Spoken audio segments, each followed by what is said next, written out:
Esa madrugada, cuando el silencio de Navolato fue roto por una ráfaga de disparos, supe que habíamos cruzado una línea.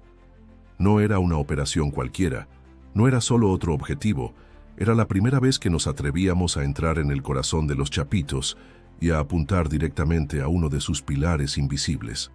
Si estás aquí es porque quieres conocer la verdad que nadie se atrevió a contar. Suscríbete ahora al canal, porque esto apenas comienza.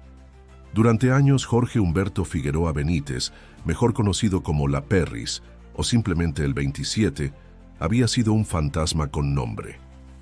El tipo de hombre que no aparecía en las listas públicas, pero que todos los altos mandos sabíamos que estaba detrás de los movimientos más silenciosos y violentos de la facción de los hijos de Joaquín El Chapo Guzmán. Era el jefe de seguridad de los Chapitos, y su trabajo era sencillo en teoría: mantener vivos y libres a los herederos del imperio. Pero en la práctica, La Perris era más que un guardaespaldas. Era un estratega, un ejecutor, un intermediario con contactos internacionales. Había logrado, durante años, moverse sin ser detectado, protegido por un sistema de lealtades, pagos, amenazas y desapariciones. Y sin embargo, cayó. Cayó en una casa modesta, con muros de concreto y ladrillo, una fachada roja común y corriente en una calle olvidada de Navolato, Sinaloa. ¿Por qué ahí? Porque ese fue su error. Todo comenzó una semana antes del operativo, cuando recibimos información confidencial desde un canal que nunca habíamos utilizado. La fuente nos habló de un inmueble específico, uno que había sido adquirido meses atrás bajo un nombre falso. Era un punto de descanso, no un búnker, no una guarida, solo una casa para dormir. La inteligencia confirmó la presencia de un sujeto que coincidía con la descripción física de La Perris. Y lo más importante, viajaba sin escolta visible. Tomamos una decisión que pocos se atreverían a firmar. No informaríamos a las autoridades locales, ni siquiera a las estatales. El riesgo de filtraciones era absoluto, y si había una sola filtración, perdíamos al fantasma para siempre. La operación se llamó Código Noche Silenciosa. Durante esos días previos, recuerdo haber recorrido mentalmente cada informe sobre él. Sabíamos de su historial en el Triángulo Dorado, de su paso por Sonora y Durango, de su relación directa con Iván Archibaldo y Ovidio. Incluso teníamos registros de que en 2021 estuvo en contacto con emisarios colombianos, negociando rutas que cruzaban el Caribe. Pero había algo más, algo que no estaba en los reportes oficiales: su capacidad para desaparecer. Había escapado de al menos 3 intentos previos de captura. En una ocasión, una patrulla federal fue emboscada solo por acercarse a uno de sus escondites. En otra, un dron fue derribado por un sistema antiaéreo improvisado dentro de una zona urbana. Ese era el nivel de paranoia con el que vivía. Por eso, cuando supimos que dormía en una casa sin refuerzos, lo entendimos como una ventana de oportunidad única. No podíamos fallar. Elegimos un equipo reducido: comandos con experiencia en zonas urbanas, armamento silencioso y comunicación encriptada. Desde la Ciudad de México, coordinamos la logística con ayuda de inteligencia militar.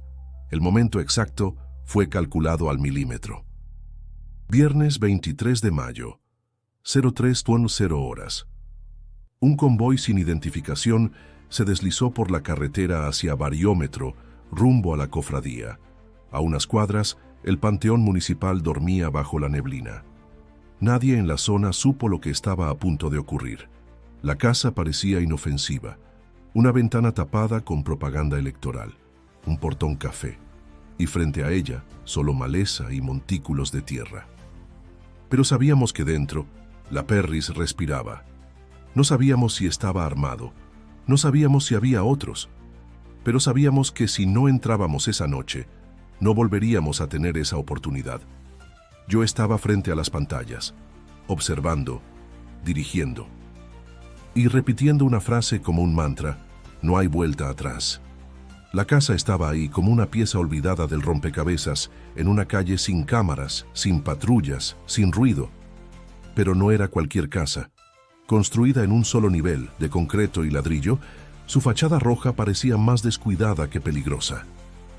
Sin embargo, nuestros satélites térmicos y vigilancia aérea confirmaban un detalle inquietante. Había una conexión entre esa vivienda y otra en la calle Francisco Javier Mina. Ambas compartían un pasadizo oculto, un corredor de escape disimulado entre muros contiguos. Eso la convertía en un nido del enemigo. Era una construcción pensada para proteger a alguien importante. La Perris no se escondía en cuevas ni en ranchos aislados. Él prefería las zonas urbanas, los barrios anodinos donde el anonimato se confundía con la pobreza. Y ahí estaba, a solo unas cuadras de la avenida Ignacio Zaragoza, mezclado con la vida común. Los informes previos habían detallado las particularidades del inmueble. Frente a la casa, un montículo de tierra cubierto por plástico negro servía como camuflaje. A sus costados, 2 propiedades en ruinas, una de ellas sin fachada visible. Todo eso lo hacía perfecto. Parecía una ruina más de las tantas que habitan Navolato. Pero por dentro, sabíamos que había una fortaleza silenciosa. No podíamos entrar sin tener certeza de su presencia. Un día antes, recibimos una confirmación visual. Dron en alta altitud, cámara infrarroja. La silueta de un hombre calvo, robusto, en el interior de la casa principal. Luego, lo vimos salir brevemente al patio trasero. Su brazo derecho tenía una marca visible, tatuajes con varios nombres: Jocelyn, María, Sebastián, José, Iker. Lo supimos de inmediato. Era él. La noche del operativo, cada movimiento fue sincronizado con precisión quirúrgica. Teníamos 5 equipos, 3 en posiciones ofensivas, 2 en cobertura. Nadie debía vernos, nadie debía escucharnos. El acceso frontal estaba custodiado por 2 hombres en vehículos civiles. No eran sicarios, eran observadores. Nuestra inteligencia los identificó como halcones, el sistema de vigilancia callejera del cartel. Pero algo estaba mal. Los halcones estaban distraídos. Uno dormía, otro estaba al teléfono. Eso nos sorprendió. ¿Era una trampa? Decidimos avanzar. El escuadrón Alfa se encargó de desactivar el perímetro. Uso de equipos de interferencia, inhibidores de señal y cámaras térmicas. El equipo Bravo se acercó por el costado sur, identificando la puerta trasera. Y el equipo Charlie, liderado por uno de nuestros oficiales más experimentados, tenía una misión: abrir paso por la entrada principal sin alertar al interior. 03:12 horas. El reloj corría lento. Todo estaba en calma. Demasiado. Me acuerdo claramente del momento en que recibí el mensaje por radio codificada. Contacto visual. Reforzamos entrada. Iniciamos fase final. Di la orden. Los hombres estaban entrenados para irrumpir en un segundo. 2 explosivos controlados, uno en la chapa y otro en la bisagra inferior. Ruido mínimo. Entrada rápida. Pero entonces algo salió mal. Desde dentro se escucharon disparos. No sabíamos que la Perris no dormía. Nos esperaba. Tal vez intuía algo. Tal vez alguien le advirtió. O tal vez, como los viejos perros de guerra, sentía el peligro en la piel. El primer disparo atravesó la puerta sin dar en nadie. Los comandos entraron con escudos balísticos. Disparos cruzados. Humo. Gritos. La Perris disparaba desde una habitación lateral. Usaba un arma automática. Tenía cobertura, no se movía, no huía, solo disparaba. Alguien más gritó su nombre: 27, vámonos. Otro hombre, más joven, más desesperado, identificado más tarde como José María, alias El Chema. Su lealtad fue su condena. Desde el centro de mando, mi respiración se detenía a cada segundo. Era una operación cronometrada y estaba desbordándose. Ordené reforzar la entrada posterior. Si la Perris escapaba por la segunda casa, lo perderíamos. Pero él no quería escapar. Quería resistir. La batalla duró menos de 3 minutos, pero parecieron 10 años.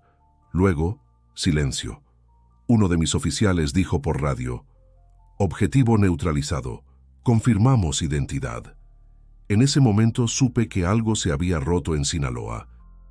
Las paredes del inmueble, tan silenciosas por fuera, estallaron en un eco de fuego y gritos.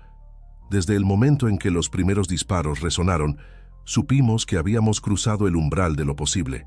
La Perris no corrió, no buscó refugio, no se entregó, atacó. El primer disparo atravesó una de las ventanas cubiertas con propaganda política. Detrás, un fogonazo iluminó el rostro sudoroso de uno de los comandos. El proyectil pasó a centímetros de su cabeza y reventó contra la pared del pasillo. En el interior, la oscuridad era total. Había cortado la energía eléctrica desde adentro. Las únicas luces provenían de los equipos tácticos. Los hombres se movían por memoria, por instinto. Del otro lado de la habitación, una sombra disparaba con precisión inhumana. El Chema apareció por el pasillo lateral, con una pistola en mano. Gritaba el nombre de su jefe. 27, 27, vámonos. No era una orden, era súplica. Pero la Perris no respondía. Seguía disparando, encajado en una esquina donde un viejo armario hacía de escudo. Uno de nuestros comandos giró por el pasillo trasero y lo interceptó. 2 disparos, uno al pecho, otro al cuello.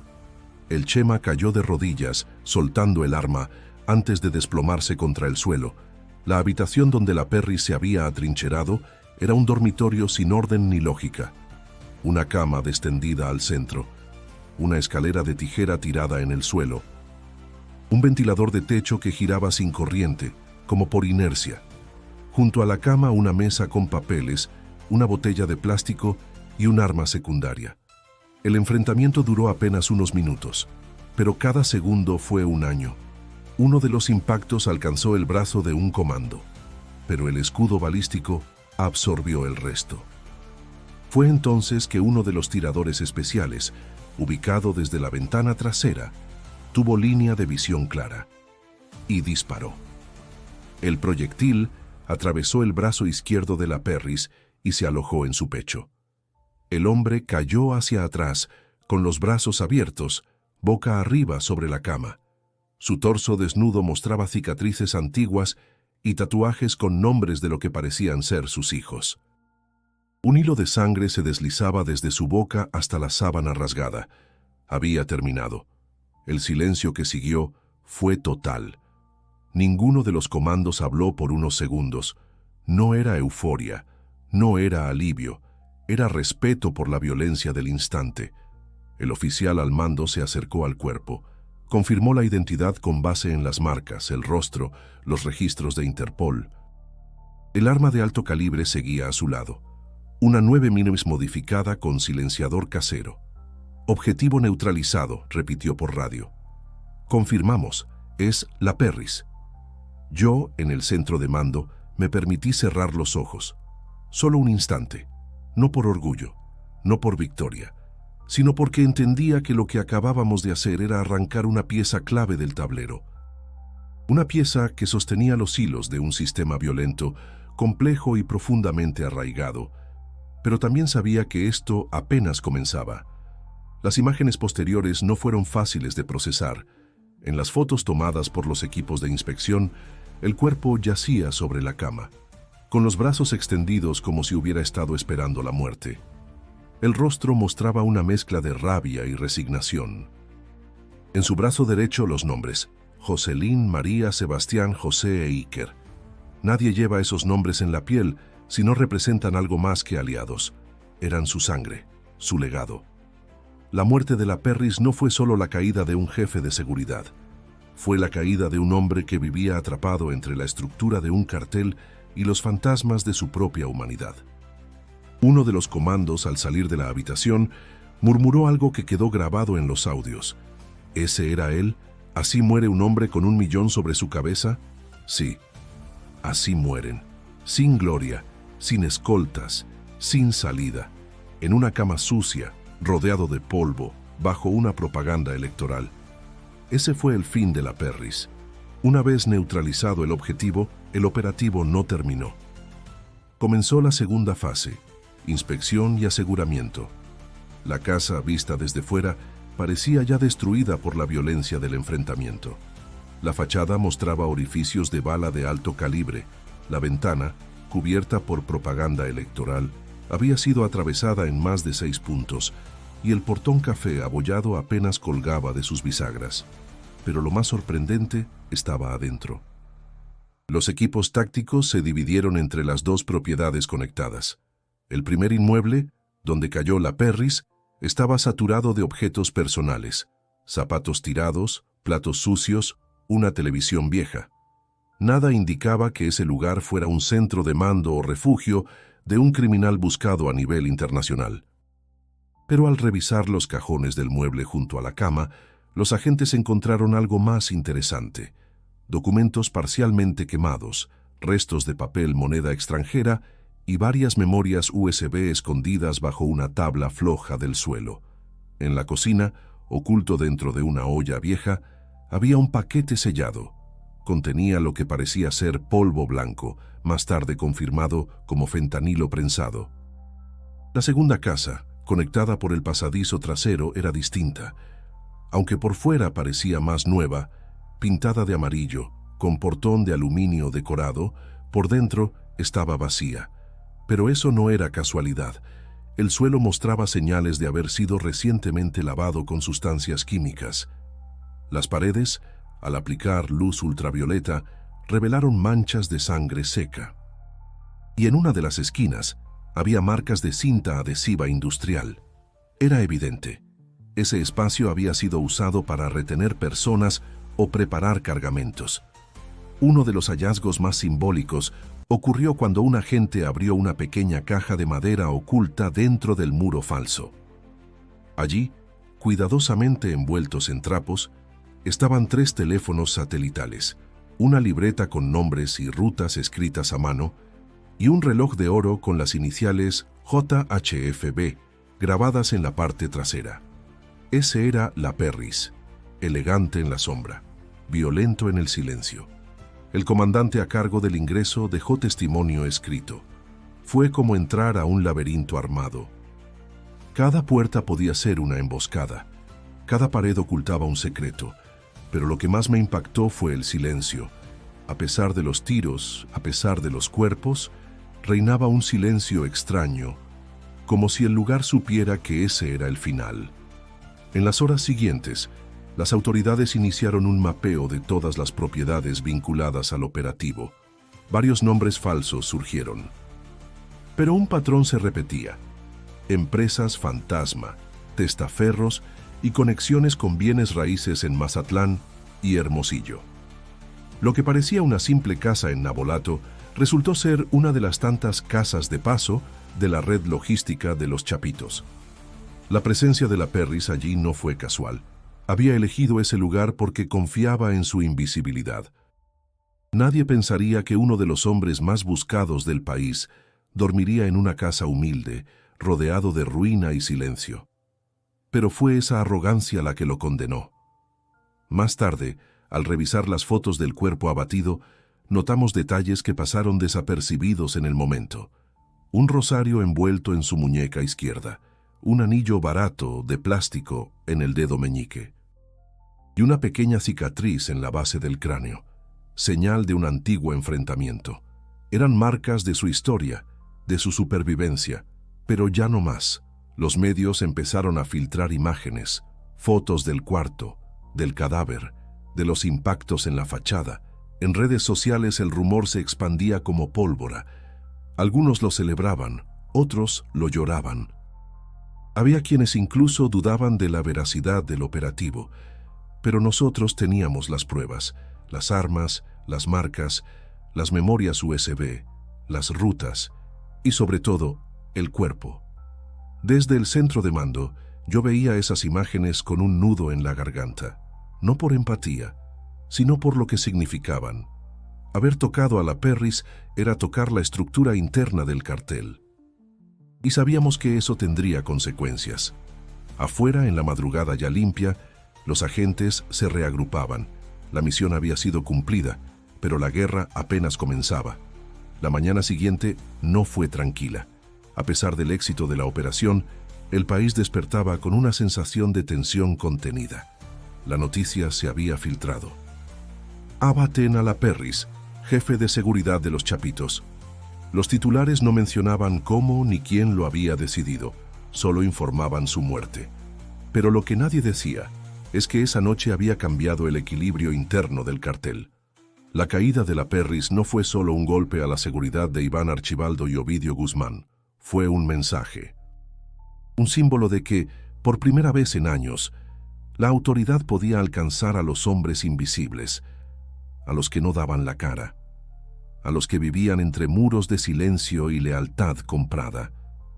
Esa misma semana, comenzaron a llegar informes desde Sonora y Baja California. Células como los Deltas se fragmentaban. Algunos líderes menores comenzaron a moverse, sospechando que habría una limpieza interna. Las comunicaciones entre facciones se tornaron caóticas. Desconfianza, sospechas de traición, ruido en la estructura. Habíamos tocado el nervio central, pero también sabíamos lo que eso significaba. La Perris no era solo un ejecutor, era memoria. Era vínculo entre rutas, hombres y dinero. Su ausencia abría un vacío. Y un vacío en el crimen organizado es como una herida abierta. Sangra violencia hasta que alguien la cierre. Por eso, los días siguientes fueron de vigilancia extrema. Se duplicaron los dispositivos en Sinaloa. Se reforzó la inteligencia. Se blindaron accesos. Esperábamos represalias, y las hubo, pero no como esperábamos.